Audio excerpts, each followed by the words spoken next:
आज के इस वीडियो में हम बात करेंगे आईटी सॉल्यूशन से। एक कंपनी है जो जियो स्पेशियल सर्विसेज में भी प्रेजेंट है, उसके बारे में डिटेल में बात करेंगे। और सीधा वीडियो पे चलते हैं फ्रेंड्स। और वीडियो स्टार्ट करने से पहले मैं आपको बता दूं कि please don't take it as an investment advice, this video is only for educational purpose. तो फ्रेंड्स, सिएंसिस टेक लिमिटेड, इसका बिजनेस मॉडल मैंने डिटेल में कवर भी किया था लास्ट टाइम, तो उसका लिंक मैं डिस्क्रिप्शन में डाल दूंगा। एक ब्रीफ में आपको बता देता हूँ। देखो, कंपनी क्या करती है कि जो भी लैंड है, टेरेन है, उसके इमेजेस रिकॉर्ड करती है, मैप करती है। देखो सिंपल है, जैसे गूगल मैप है ना, मतलब गूगल मैप में बहुत सारे डाटा स्टोर्स रहते हैं, उसके बाद नेविगेशन पर्पस के लिए हम यूज़ करते हैं। तो ऐसे ही इसका थोड़ा सा ब्रॉड यूज़ हो जाता है, थोड़ा सा स्पेसिफिक और प्रिसीशन यूज़ हो जाता है। मतलब गूगल मैप को तो क्या है, वो डाटा सैटेलाइट से लिया गया है, ठीक है, सैटेलाइट से लिया जाता है, प्लस बहुत सारे जो यूज़र्स हैं वो भी अपने अपने कंट्रीब्यूशन करते हैं। इसमें क्या है, सैटेलाइट इमेजिंग प्लस जो कंपनी कुछ अलग अपने इनबिल्ट टीम भी रहती है जो इमेजेस वगैरह कैप्चर करने के लिए, डाटा स्टोर करने के लिए वो भी यूज़ करती है। तो अलग अलग टेरेन की, जैसे माउंटेन है, कंटूर सर्वे हो गया, मतलब कहाँ पे कितना डीप है लैंड, या फिर कहाँ रिजर्वायर्स है, कहाँ पे माउंटेन्स हैं, अलग अलग जो भी है, मतलब टेरेन की कैसी सिचुएशन है। तो ये जो डाटा कैप्चर करती है, इसको स्टोर करती है अपना सॉफ्टवेयर में। उसके बाद इसकी जो यूटिलिटी रहती है वो आप देखना, जो बहुत सारे जो मतलब गवर्नमेंट प्रोजेक्ट्स हैं, चाहे वो ट्रांसमिशन, इलेक्ट्रिक ट्रांसमिशन वाले हो गए, चाहे वाटर डिस्ट्रीब्यूशन नेटवर्क्स हो गए, चाहे रोड इंफ्रास्ट्रक्चर बनाने में, रोड वगैरह में, ठीक है, रिवर लिंकिंग प्रोजेक्ट्स हो गए, वही वाटर रिजर्वायर वगैरह। तो जैसे अभी इनके पास, इन्होंने बता रहा है कि 88,000 माइल्स का करीब इलेक्ट्रिकल नेटवर्क इन्होंने प्रोसेस कर चुका है, एनालाइज कर चुका है, मतलब डाटा इनके पास स्टोर है। और 31,000 माइल्स का करीब वाटर नेटवर्क डिजाइंड है और इम्प्लीमेंटेड है। अभी तक इन्होंने मतलब इतना काम किया है वाटर डिस्ट्रीब्यूशन में भी। उसके बाद high resolution image data for business intelligence, मतलब कहाँ पे मॉनिटरिंग, एग्जीक्यूशन, इम्प्लीमेंटेशन सब में हेल्प करती है गवर्नमेंट की। जो मतलब बड़ी बड़ी जो संस्थाएं जो ये सब प्रोजेक्ट में डील करती हैं, प्लस जो प्राइवेट प्लेयर्स भी हैं, जैसे कोई बड़ा कॉन्ट्रैक्टर है, एपीसी कॉन्ट्रैक्टर है, जो बड़ा मतलब इलेक्ट्रिकल डिस्ट्रीब्यूशन नेटवर्क का काम चल रहा है कहीं, या कोई रिजर्वायर डैम बना रहा है कोई बड़ा कॉन्ट्रैक्टर, या फिर कोई रोड इंफ्रास्ट्रक्चर कोई कॉन्ट्रैक्टर बना रहा है, तो उसको भी ये सर्विसेज प्रोवाइड करती है। ठीक है, जैसे इन्होंने दिया 2.2 मिलियन स्क्वायर फीट इंफ्रास्ट्रक्चर अभी तक एनालाइज करके अपने पास स्टोर करके रखे। तो और एक चीज़ और बता दूं, मैं लास्ट टाइम भी मैंने डिटेल में बताया था वीडियो में कि ये एक मतलब एक न्यू इंडस्ट्री बर्थ ले रही है। जैसे कि अभी तक जो नेशनल जियो स्पेशल पॉलिसी थी, उसमें गवर्नमेंट अलाउ नहीं करती थी कि कोई भी प्राइवेट प्लेयर इसमें एंटर करे, डाटा सब अपने पास रखती थी गवर्नमेंट जो भी है, क्योंकि ये थोड़ा सा मतलब नेशनल सिक्योरिटी वगैरह वाली बात आ जाती है। तो अभी इन्होंने, गवर्नमेंट ने जो एक्ट लाया, नेशनल जियो स्पेशल पॉलिसी, उसमें गवर्नमेंट थोड़ी सी लिबरल हुई है, ठीक है। और प्राइवेट प्लेयर्स चाह रही है गवर्नमेंट बहुत तेज़ी से और एंटर करे, मतलब एक न्यू इंडस्ट्री टाइप का आप समझ लो बर्थ हो रहा है, ठीक है। तो फ्रेंड्स, अब देखो इनका जो है अभी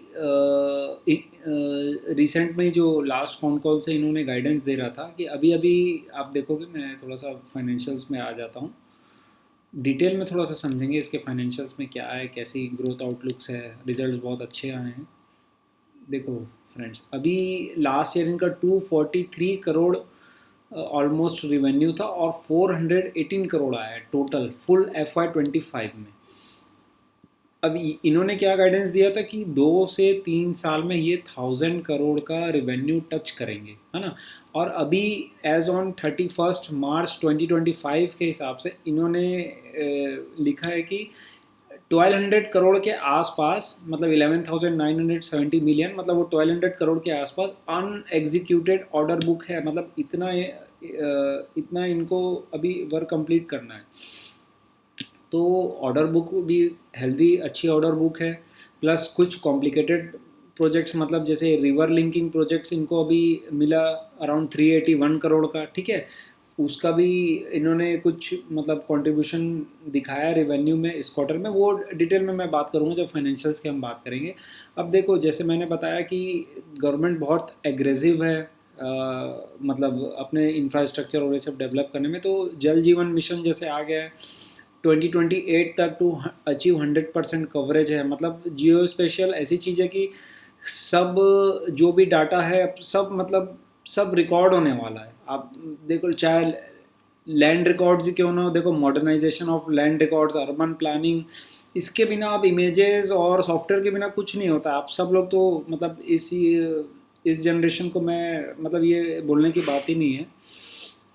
और पीएम गति शक्ति में भी यूज़ होगा जियो स्पेशल मिशन, मतलब जो मैंने बताया आपको, जो पॉलिसी इन्होंने डाला उसको पीएम गति शक्ति के अंतर्गत मतलब डाल के उसको भी लोग बढ़ावा दे रहे हैं गवर्नमेंट बहुत। अब देखो फ्रेंड्स, थोड़ा सा अब हम आ जाते हैं इसके फाइनेंशियल परफॉर्मेंस के ऊपर, ठीक है। देखो फाइनेंशियल परफॉर्मेंस जो रही सीएनसीएस की, ऑलमोस्ट रिवेन्यू तो मैंने आपको बता दिया कि करीब करीब 253 करोड़ से 418 करोड़, 65% का जंप रहा है, ठीक है। अब देखना क्वार्टरली अपन एक बार देख लेते हैं क्वार्टरली सेल्स कैसी रही इनकी। इनका जो था ऑलमोस्ट मार्च में लास्ट ईयर 78 करोड़ था, तो वो अभी हो गया 142 करोड़, मतलब 82% की जंप, ठीक है। अभी तो और इसमें अगर हम और न्यूएंसेस में जाएं तो ये हम कंसोलिडेटेड रिजल्ट्स देख रहे हैं। अब मैं थोड़ा सा स्टैंड अलोन वाला फिगर दिखा देता हूँ। स्टैंड अलोन मतलब जो इंडिया बिजनेस, मतलब सीएनसीएस टेक एआई करके जो इनकी जो मेन है पेरेंट कंपनी है, उसका रिजल्ट है ये। तो इंडिया बिजनेस ने इसने 87% का जंप किया है, ठीक है। और इसका जो है लगभग आप देखोगे ऑपरेटिंग प्रॉफिट भी ऑलमोस्ट 14 करोड़ से मार्च 24 में देखें तो 32 करोड़ हो गया, मोर देन डबल। और बॉटम लाइन भी मतलब नेट प्रॉफिट भी 8 करोड़ से 24 करोड़, मतलब 3 टाइम्स हो गया नेट प्रॉफिट। तो बहुत अच्छी ग्रोथ दिखाई है कंपनी ने Q4 में। और ऑपरेटिंग लिवरेज भी मिला इनको। देखो बहुत एसेट लाइट बिजनेस है, सॉफ्टवेयर ये वाला है, मतलब इसमें कोई बड़ा कोई प्लांट मशीनरी फैक्ट्रीज डालने का कोई रोल नहीं है। तो एसेट लाइट बिजनेस मतलब सिंपल आप ऐसे समझो एसेट लाइट बिजनेस को कि एक्स्ट्रा बड़ा कैपिटल डाले बिना ही आप अच्छा ग्रोथ कर सकते हो, ठीक है, अपने बिजनेस में। अब देखो अब मैं आपसे कुछ एक इंटरेस्टिंग डाटा और दिखाना चाह रहा हूँ आपको कि अभी जो है हमने फाइनेंशियल स्टेटमेंट देख ली। उसके बाद क्या हो रहा है कि बहुत बार मन में ये क्वेश्चन आता है कि जैसे इसका कैश फ्लो स्टेटमेंट जो था अभी देखा जाए तो देखो कैश फ्लो स्टेटमेंट में एक मिनट मैं आपको दिखा देता हूँ। कंसोलिडेटेड में ही अपन बात कर लेते हैं। कैश फ्लो स्टेटमेंट में देखो इसके कैश फ्लो स्टेटमेंट में एकदम से गिरावट आई है, मतलब 49 करोड़ से 6 करोड़ के आसपास। तो पॉसिबली क्या रीज़न हो सकता है, मतलब हम और थोड़ा सा डिटेल में देखें तो देखो कंपनी ने, इनके मैनेजमेंट ने लास्ट कॉन कॉल में बताया था कि अराउंड जो रिवर लिंकिंग प्रोजेक्ट है जो 300 करोड़ के आसपास का जो इनको मिला था, अभी मैंने बताया अवार्ड किया था गवर्नमेंट ने, तो वो इनको लास्ट क्वार्टर में मिला था वो प्रोजेक्ट। और इसको उन्होंने बताया था कि 3 मंथ्स में मतलब ये 150 करोड़ का करीब एग्जीक्यूशन भी कर लेंगे जनवरी फरवरी मार्च में। तो पॉसिबली जो है कि ये जो रिवर लिंकिंग वाला जो प्रोजेक्ट है इसको इन्होंने एग्जीक्यूट तो कर लिया। देखो अकाउंटिंग स्टैंडर्ड्स के हिसाब से क्या होता है कि मतलब हम अगर मतलब कोई कॉन्ट्रैक्ट मिला हुआ है उसको हम एग्जीक्यूशन कर रहे हैं, मतलब काम चल रहा है हमारा और वो अभी आधा अधूरा हुआ है, तो ये part as a part revenue उसको दिखा रहे हैं अपने अकाउंटिंग स्टैंडर्ड्स के हिसाब से। लेकिन ये अभी अनबिल्ड रिवेन्यू है, मतलब ये इस रिवेन्यू का जो इन्होंने दिखा दिया उसको ये अभी बिल नहीं किए हैं अभी, मतलब 150 करोड़ के आसपास का। देखो जो एग्जीक्यूशन है वो ऑलमोस्ट अभी इन्होंने बिलिंग किया हुआ है वो, इनकी मतलब आपको दिखाऊंगा बैलेंस शीट में भी वो दिखेगा आपको, वो इसके बाद चलते हैं हम बैलेंस शीट में, ठीक है। तो वो अनबिल्ड रिवेन्यू में काउंट हो रहा है। और दूसरा एक और चीज़ है, अपन देखो कैश फ्लो स्टेटमेंट ठीक है, अच्छी बात है, देखना चाहिए अपने को, लेकिन हम अगर पिछले 10 साल का, 5 साल का, 3 साल का नेट क्यूमुलेटिव देखें तो वो ज़्यादा बेनिफिशियल है कि हमारा प्रॉफिट मार्जिन्स मतलब पैट जो है सीधा बॉटम लाइन कैश फ्लो में कन्वर्ट हो रहा है कि नहीं। हमको टोटल जैसे पुराने आप 10 साल का देखोगे तो इनका ऐसा कोई इशू नहीं है। और वन टाइम अगर डाउन जाना, ठीक है, मतलब वन टाइम डाउन जाना कि बहुत बड़े बड़े प्रोजेक्ट्स मिले हैं, ऑर्डर बुक बड़ी है, ठीक है, तो इतनी बड़ी ऑर्डर बुक में ऑब्वियस है मतलब वो एग्जीक्यूट कर रहे हैं तो रिसीवेबल्स बढ़ेगा ही। जैसे रिसीवेबल्स बढ़ गया है सीधा 22 करोड़ से -108 करोड़ आ गया है। और पॉसिबली यही है कि इस 3 क्वार्टर में मतलब ये जो रिवर लिंकिंग वाला जो प्रोजेक्ट है अराउंड 150 करोड़ का आसपास इन्होंने जो एग्जीक्यूट किया होगा उसका रिवेन्यू तो दिखा दिया, लेकिन अभी वो उसको बिल में नहीं डाले हैं, मतलब अनबिल्ड रिवेन्यू है वो kind of. Last con call में इन्होंने बताया था अनबिल्ड रिवेन्यू के बारे में। तो फ्रेंड्स आई होप ये क्लियर है। उसके बाद एक चीज़ मैं और दिखाना चाह रहा था आपको। हाँ, एक चीज़ और अच्छी है कि देखो अगर ऐसा है कि कंपनी मतलब सिर्फ सेल्स बढ़ा रही है, प्रॉफिट बढ़ा रही है और कैश फ्लो में कन्वर्जन नहीं आ रहा है, तो देखो कभी भी इसके डेटा डेज मतलब जो रिसीवेबल्स हैं वो सीधा सीधा 247 करोड़ से 104 करोड़ के आसपास, मतलब ऑल टाइम बेस्ट लेवल के आसपास अभी आ चुके हैं मार्च 2025 में। तो जनरली जब कैश फ्लो कंपनी कब नहीं कन्वर्ट कर पाती है, जब जो भी वो प्रॉफिट कमा रही है वो सीधा वर्किंग कैपिटल में फंस जा रहा है, मतलब इतना ज़्यादा एक्सपेंशन या वो सब में कि वो कैपिटल वो बाहर निकाल ही नहीं पा रही, कैश में कन्वर्ट ही नहीं कर पा रही, तो वर्किंग कैपिटल में फंसने का कारण रिसीवेबल्स इन्वेंट्री ये सब में फंसता है। तो इनका तो हमको दिख रहा है डेटा डेज भी कम हो गए हैं, सीधा 247 करोड़ से 104 करोड़ हो गया है। तो रिसीवेबल डेज बहुत अंडर कंट्रोल आ गए हैं, मतलब ऑल टाइम बेस्ट लेवल में सुधार देखने को मिल रहा है सीधा सीधा आप देखोगे तो, ठीक है। अब फ्रेंड्स हम थोड़ा सा बात करेंगे बैलेंस शीट के बारे में। जो मैं आपको बता रहा था कि जो इनका रिसीवेबल्स है, हाँ देखो ट्रेड रिसीवेबल्स जो है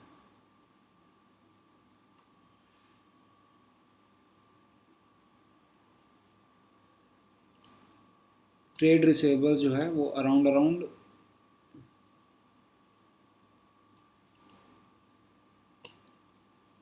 120 करोड़ के आसपास दिखा रहा है, जो लास्ट ईयर 99 करोड़ था कंसोलिडेटेड लेवल पे हम देख रहे हैं। तो वही फैक्टर एक इंक्लूड हो सकता है। एक्चुअली स्क्रीनर में अनबिल्ड रेवेन्यू का कॉलम नहीं दिखा रहा है, इसमें अनबिल्ड रेवेन्यू का वो उनके जो रिजल्ट आया था उसमें दिखा था हमको। तो फ्रेंड्स आई होप अभी तक क्लियर है। और हाँ, इनकी जो सब्सिडरी है, एक चीज़ और है, देखो इनकी जो सब्सिडरी है जो एलिग्रो नाम से है, जो इन्होंने अभी अभी एक्वायर की है यूएस में। तो इनका वही है कि आप अगर सब्सिडरी को हटा के अपन डाटा देखें, देखो टोटल मैं एक बार फिर से दिखा देता हूँ आपको। देखो कंसोलिडेटेड फिगर्स में मतलब 418 करोड़ के आसपास सेल्स है, ठीक है। और इनके जो एक्सपेंसेस हैं मतलब एम्प्लॉय कॉस्ट लगभग लगभग लगभग लगभग 30% के आसपास है, ठीक है, कंसोलिडेटेड में। चलो एक बार सॉरी हम क्वार्टरली रिजल्ट्स में चलते हैं एक्सपेंसेस में। तो अगर 142 करोड़ के आसपास इनके सेल्स हैं मार्च 2025 में, और 21% करीब इनके एम्प्लॉय कॉस्ट हैं, ठीक है। तो 142 इंटू 0.21 मतलब 28-29 करोड़ के आसपास एम्प्लॉय कॉस्ट आ रहा है। और अब हम स्टैंड अलोन देखें, तो स्टैंड अलोन रिजल्ट देखें हम, तो इनका जो 138 करोड़ जो रिवेन्यू आया मतलब देखो कंसोलिडेटेड कितना था 142 करोड़ और स्टैंड अलोन है 132 करोड़। अब इसमें हम एम्प्लॉय कॉस्ट देखें 138 करोड़ का 0.16 मतलब 16% करीब आ रहा है। तो 22 करोड़ आ रहा है अराउंड मतलब एम्प्लॉय कॉस्ट, और उसमें आया था 28 या 29 करोड़ के आसपास, मतलब 8 करोड़ टोटल। आप देखो वो जो सब्सिडरी है जो यूएस में इन्होंने एक्वायर किया है, ठीक है, अभी रिसेंटली, मतलब 4 करोड़ के आसपास सिर्फ रिवेन्यू उससे आया और उससे एम्प्लॉय कॉस्ट ही 8 करोड़ से है। मतलब सीधा हमको क्या दिखा रहा है, ये एक्विजिशन है और अभी अभी रिसेंटली एक्वायर किया इन्होंने कंपनी को, और वो अभी रिवेन्यू कंट्रीब्यूशन में चेंज नहीं हुआ है। मतलब कंपनी अगर एक्सपेंड कर रही है, ठीक है, तो एक मतलब एक ये भी आप पॉजिटिव साइन बोल सकते हो कि अभी वहाँ से कंट्रीब्यूशन होगा और एग्जीक्यूशन होगा जो भी यूएस की सब्सिडरी से, तो बहुत बेनिफिशियल हो सकता है कंपनी के लिए। अब दूसरा, जैसे कंपनी ने अभी रिसेंटली अनाउंस किया था कि इन्होंने मिस्टर फनीश मूर्ति को अपॉइंट किया एज अ एडिशनल डायरेक्टर। तो वो इंडस्ट्री लीडर रह चुके हैं इस इंडस्ट्री में, 25 ईयर अपने करियर को बिजनेस वगैरह बढ़ाने में मतलब दे चुके हैं, और बहुत सारे एक्टिव कंसल्टेंट भी रहे फॉर स्ट्रेटेजी कंसल्टिंग फर्म, ठीक है, और आउटसोर्स मतलब फॉर्च्यून 500 बहुत सारी कंपनीज में उनका योगदान रहा है उनको आगे बढ़ाने में। तो ये भी एक पॉजिटिव साइन हो सकता है। बाकी रिस्क तो देखो इस टाइप के बिजनेस में क्या है कि मतलब गवर्नमेंट लिंक्ड है, और रिसेबल्स ऑब्वियस है कि एक बड़ा रिस्क बन सकता है कि गवर्नमेंट बिजनेस में पैसा अगर स्टक हो जाता है तो बहुत लॉन्ग टर्म डेज के लिए फिर हमको उस पैसे को हम कन्वर्ट नहीं कर पाते आगे फ्यूचर ग्रोथ के लिए, तो हमको रेगुलर ट्रैक करते रहना है इसको। अब देखो रिवेन्यू कंट्रीब्यूशन कुछ देखें हम तो टेक्नोलॉजी सॉल्यूशन से मतलब 100% इनका रहा, डोमेस्टिक रहा, उसके बाद 87% डोमेस्टिक और 13% इनका इंटरनेशनल रहा, जियो स्पेशियल इंजीनियरिंग सर। तो एक्सपोर्ट से अभी 13%, वो भी सिर्फ जियो स्पेशियल वाले उसमें सेगमेंट में। देखो ये सब सर्विसेज हैं जैसे मैंने बताया, वाटर में, एनर्जी में, मोबिलिटी में, और टेक्नोलॉजी सॉल्यूशंस मतलब इंटरनेट ऑफ थिंग्स मतलब डिज़ाइन, इम्प्लीमेंटेशन और maintenance, IoT, internet of things platform for जल जीवन मिशन प्रोजेक्ट्स के लिए मतलब सब डिज़ाइन, इम्प्लीमेंटेशन, मेंटेनेंस वगैरह सब ये हेल्प करती हैं, ठीक है। तो ये सब अलग अलग सर्विसेज हैं इनके। तो फ्रेंड्स ओवरऑल आई होप लगभग मैंने सब पॉइंट्स कवर कर दिए हैं, और रिजल्ट तो बहुत अच्छे हैं, फाइनेंशियल परफॉर्मेंस बहुत, और अभी ग्रोथ आउटलुक भी है कंपनी के पास क्योंकि हेल्दी ऑर्डर बुक भी है, और मतलब इंडस्ट्री जो है अभी अभी जस्ट बर्थ ली इस टाइप का न्यू इंडस्ट्री, तो फ्यूचरिस्टिक इंडस्ट्री हम मान सकते हैं। ओके फ्रेंड्स, आई होप आज का वीडियो क्लियर हुआ सीएनसीएस टेक लिमिटेड पे। इसी टाइप के वैल्यूएबल वीडियोस मैं लाते रहूँगा आपके लिए, तब तक के लिए जय हिंद।